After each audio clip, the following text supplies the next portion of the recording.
Okay, so let's dive into the Residence Inn by Marriott in Anaheim. On paper, this place looks like it's got it all figured out. I mean, you're literally steps from the convention center and just a short walk from Disneyland's main gate. Sounds perfect, right? And then you see the pictures, right? Like this gorgeous rooftop lounge, and you're thinking, yep, this is it. I've found the one. It's ranked number 40 out of 126 hotels in the whole city, so it's definitely up there. It's selling you the stream of a super sleek, totally reliable modern hotel. But, and this is a big but, once you start digging into what actual guests are saying, things get complicated. It's like reading reviews for two totally different hotels. You've got one family saying it's the best trip ever, and the next person saying they couldn't get out of there fast enough. So what's the real story? What are you actually getting when you book a room here? Well, to get to the bottom of it, we gotta start with the data. Let's break down the numbers from hundreds and hundreds of reviews. So the big number you see right away is a 4.3 out of 5. That's from more than 700 reviews, which is a pretty solid sample size. TripAdvisor labels that very good. And at first glance, you'd think, okay, great, I'm probably gonna have a good time. But here's where it gets really interesting. It's how they get to that 4.3. It's not what you'd expect. You see this massive chunk of excellent and good reviews, but then there's this really significant drop-off. You've got a whole bunch of people, not just one or two, who rated their stay as poor or even terrible. This isn't just a few bad days. This is a pattern of real inconsistency.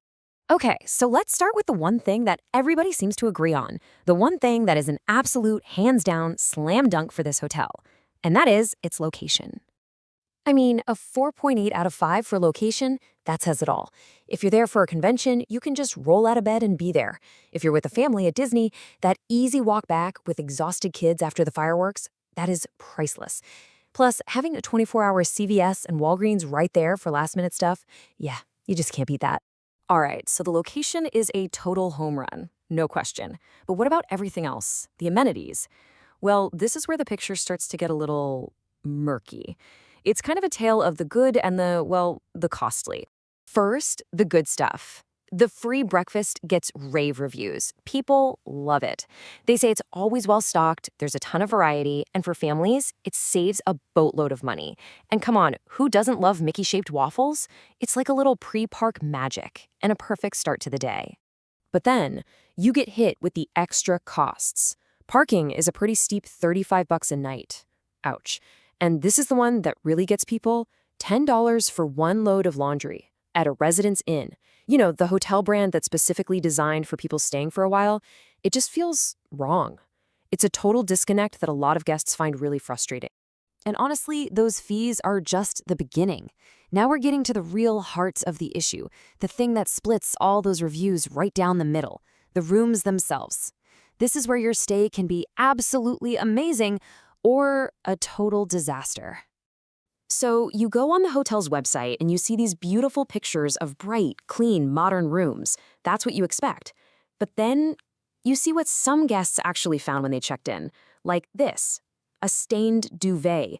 It's that classic expectation versus reality letdown, and for some folks, it's just a really gross way to start a vacation. And this right here, this just says it all. You could get this beautiful, modern, sparkling clean bathroom, or you could get this one with rust and wear and tear. It really shows there is zero consistency from room to room. You are literally rolling the dice on what you're going to get. And it's not just cleanliness. A whole pattern of complaints emerges when you read the reviews. People talk about beds that are hard as a rock, peeling wallpaper, plugs that don't work. Oh, and here's a little tip from other travelers. Be careful about paying for that park view. Some people have paid extra just to get a fantastic view of the building's HVAC system. Not exactly magical. So yeah, it's pretty clear that booking a room here is a bit of a gamble. Hey, if this kind of detailed breakdown where we show you the good, the bad, and the ugly is helping you plan your trip, we'd really appreciate it if you could hit that like button and subscribe. It helps us make more of these deep dives for you. And that whole roll of the dice thing, it doesn't just stop with the rooms. Sadly, that same inconsistency carries right over to the staff. Your experience at the front desk could be absolutely wonderful, or it could be, well, pretty awful. I mean, check this out. On the one hand, you have people writing reviews like this, calling out specific managers by name, like Carlos. saying it wasn't just service, it was heart. Wow, that's the kind of experience that makes you come back again and again. But then you have this. And get this, the person who wrote this was a Marriott elite member, someone who should be getting the best of the best service. And they said the vibe they got was basically, here's your key, get lost. It's just such a stark contrast, and it proves you really have no idea what kind of reception you're going to get when you walk through that door. So after all that, what does this mean for you? You're the one trying to book a hotel. Let's wrap this all up and get to the bottom line. Okay, here it is, the whole story in one place. The pros? That location is absolutely killer, and the free breakfast and big rooms are huge wins. The cons? It's a total gamble. You're taking a real risk on the quality of your room and the service you'll get. In short, you're trading a sure thing for an amazing location. So, who should actually book this hotel? I think it's for the traveler who cares about one thing above all else: location, location, location. If your number one priority is being as close as humanly possible to Disneyland or the convention center, and you're willing to roll the dice on everything else, then this might be the place for you.